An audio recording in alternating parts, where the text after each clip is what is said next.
petting your dog, or even when you're brushing your dog, you think you feel no mats, but unless you can part the hair all the way down to their skin and sections through their whole body, unless you can, use a parting comb, part the hair, separate it, and you see nothing but skin between that part of hair, then your dog might be having mats.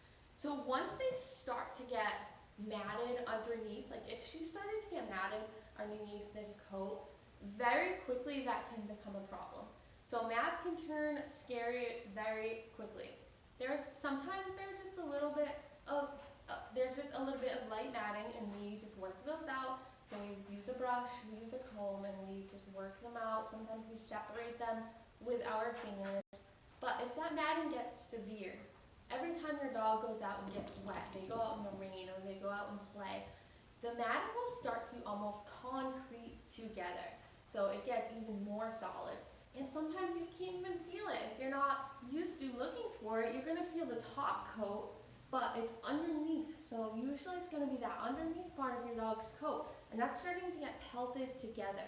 Now, if your dog gets matting severely on their ears, if they get matting severely around their tail, or around their sanitary area, or even on their body, if this matting is left to just grow, and if it gets worse and it's not being taken care of, then your dog can actually have serious issues where the skin can become irritated. They can have circulation issues, like if there's matting on the ears and the tail, that can become very serious, and it can prevent proper circulation. They can just become super uncomfortable. There's a lot that can go on. So mats aren't just a beauty thing. It's not just about what your dog looks like, it's about keeping them safe and comfortable and making sure that we are checking for mats and making sure our dogs are comfortable. So I'm going to show you how to do that on her, and get you some tools here. My normal tools are actually in my grooming box, so I'm just going to show you with stuff you probably have at home. I have some different things that I use, especially on my poodle's coat, Mint, the one that I'm trying to grow coat with. His coat is so beautifully long, and I have different tools that I use for them, but this is just stuff you'll probably have at home already if you have a coated dog. Here's another one. Hey, that's not a toy. Okay, so we have a pin brush, another pin brush, slicker brush, and comb. Okay. So I would normally have my dog laying down, and you can start with the pin brush if you want to, and just kind of do a brush through to make sure that it can go through. Good girl. I'm not going to do a full brush out on this video because I actually do it a little bit differently than what I would recommend for at home, because I'm trying to grow coat. So for my dogs, it's not about just making sure they don't have mats. I want this coat to grow really, really, really long. So you'll see on Mint, I'll show you a picture of him in this video. So you want to make sure you can brush through the coat very gently.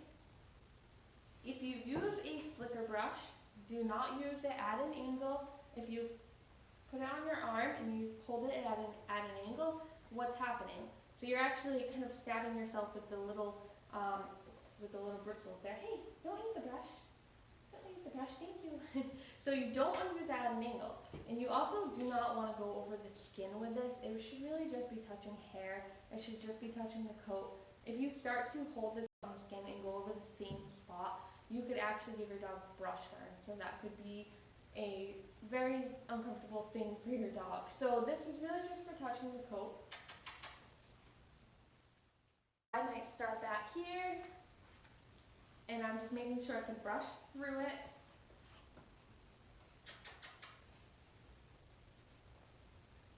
Hi. This is the naughty puppy I was telling you about. That was not doing this before. Alright, so these tools. Okay, so start in one section and work your way through your dog's entire coat. Make sure you can get down to the skin. if you can't part the hair and see skin, if you can't get a comb, no matter how long your dog's hair is, if you see a picture of Mint, I'll add to this video or a video clip of him or something. I'll probably do another video of Mint, but you'll see, I mean, his coat is out to here, so I make sure I can get a comb through all of that. With my Cocker Spaniel, he has the skirt, I make sure I can get a comb through all of that. It doesn't mean my dogs don't get tingles, because believe me, they do, especially when they're out playing in the yard, like they have been all week. We've done so much outdoor stuff, and they're a mess, so they all have to get groomed, and that's what happens. So make sure you can get that comb down to the skin. You can brush your dog out first. She really wants to face me, so I'm going to try to get her to face away. And if you want your dog to face away from you, you can actually train a focus target.